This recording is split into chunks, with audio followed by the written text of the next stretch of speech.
Hi friends, ಇವತ್ತು ಉಳಿದಿರುವ ದೋಸೆ ಹಿಟ್ಟಲ್ಲಿ ಒಂದು ಸ್ನ್ಯಾಕ್ಸನ್ನು ಮಾಡೋಣ. ಇದೇನಿದು ಪಡ್ಡು ತೋರಿಸ್ತಿದ್ದಾರೆ ಅಂತ ತಿಳ್ಕೊಬೇಡ್ರಿ.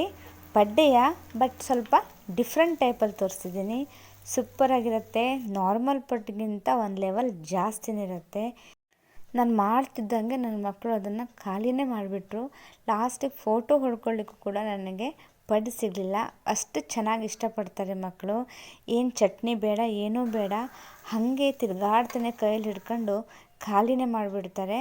ಸೂಪರಾಗಿರುತ್ತೆ. ಸ್ಕೂಲಿಂದ ಬಂದಮೇಲಂತೂ ಮಕ್ಕಳು ಹೊಟ್ಟೆ ತುಂಬ ತಿಂತಾರೆ. ಇದನ್ನು ಹೇಗೆ ಮಾಡಿದೆ ಅಂತ ನೋಡೋಣ ಬನ್ನಿ.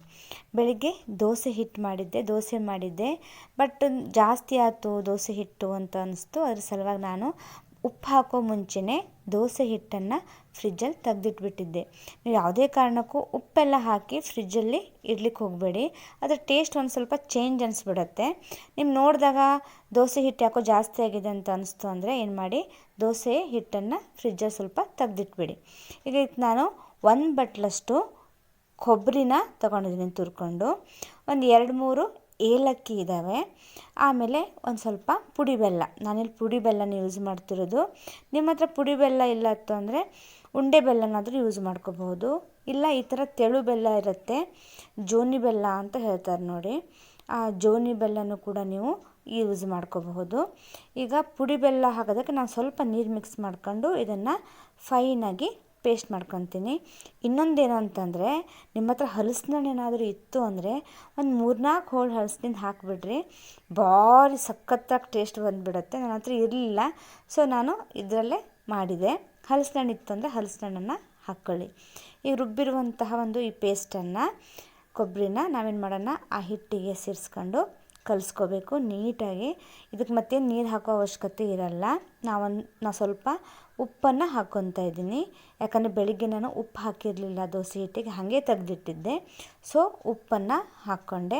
ಆಮೇಲೆ ಅಕಸ್ಮಾತ್ ಬೆಳಿಗ್ಗೆ ನಿಮ್ದೇನಾದರೂ ದೋಸೆ ಹಿಟ್ಟು ಚೆನ್ನಾಗಿ ಉಬ್ಬಿಲ್ಲಾಗಿತ್ತು ಅಂದರೆ ಇಲ್ಲಿ ಬೇಕಾದ್ರೆ ಸೋಡಾನು ಸೇರಿಸ್ಕೋಬೋದು ನೀವು.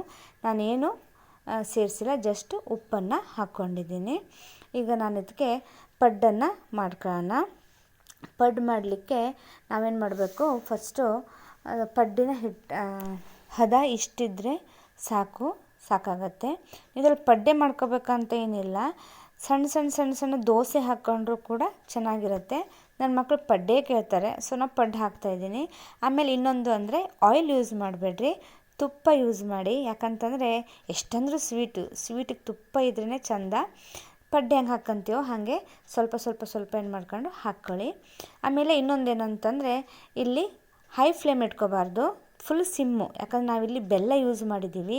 ಸೊ ಅದೇನಾಗುತ್ತೆ, ತುಂಬ ಡಾರ್ಕ್ ಬ್ರೌನ್ ಕಲರ್ ಬಂದುಬಿಡುತ್ತೆ, ಸುಟ್ಕೊಳ್ಳಿಕ್ಕೆ ಸ್ಟಾರ್ಟ್ ಆಗುತ್ತೆ. ಸೊ ಸಿಮ್ಮಲ್ಲೇ ಇಟ್ಕೊಂಡು ನೀವು ಇದನ್ನು ಮಾಡಿ. ಆಮೇಲೆ ಸ್ವೀಟು ಅಂದರೆ ಡ್ರೈ ಫ್ರೂಟ್ಸ್ ಇರಲೇಬೇಕು. ಸೊ ಅದ್ರ ಮೇಲೆ ಒಂದೊಂದು ನಾನು ಗೋಡಂಬಿಯನ್ನು ಇಡ್ತಾಯಿದ್ದೀನಿ. ನಿಮ್ಗೆ ಬೇಕಿದ್ರೆ ಇಡ್ರಿ, ಇಲ್ಲ ಅಂದರೆ ನಡೆಯುತ್ತೆ. ಬಟ್ ನನ್ನ ಮಕ್ಕಳು ಇಷ್ಟಪಡ್ತಾರೆ, ಸೊ ನಾನು ಇದ್ರ ಮೇಲೆ ಒಂದೊಂದು ಗೋಡಂಬಿಯನ್ನು ಇಟ್ಕೊಂಡು 2-3 ನಿಮಿಷ ಮುಚ್ಚಿಡಿ. 2-3 ನಿಮಿಷ ಮುಚ್ಚಿಟ್ಟಿದ್ದೆ. ಆಮೇಲೆ 2-3 ನಿಮಿಷ ಮುಚ್ಚಿ ಓಪನ್ ಮಾಡಿದ್ಮೇಲೆ ದಯವಿಟ್ಟು ಅದನ್ನು ತಕ್ಷಣ ತಿರುಗಿಸ್ಲಿಕ್ಕೆ ಹೋಗಬೇಡಿ. ಒಂದು ನಿಮಿಷ ಬಿಡಿ ಅದನ್ನು. ಆಮೇಲೆ ಏನು ಮಾಡಿ, ಸುತ್ತಲೂ ಅದನ್ನು ತೆಗೆದು ನಿಧಾನಕ್ಕೆ ಅದನ್ನು ಉಲ್ಟ ಮಾಡ್ಕೊಳ್ಳಿ. ಯಾಕಂದ್ರೆ ನಾನಿಲ್ಲಿ ಅರ್ಜೆಂಟಲ್ಲಿ ಮಾಡ್ಲಿಕ್ಕೆ ಹೋಗಿ ಸ್ವಲ್ಪ ಬರಲಿಲ್ಲ. ಆಮೇಲೆ ಅದು ಕರೆಕ್ಟಾಗಿ ನೀಟಾಗಿ ಬಂತು.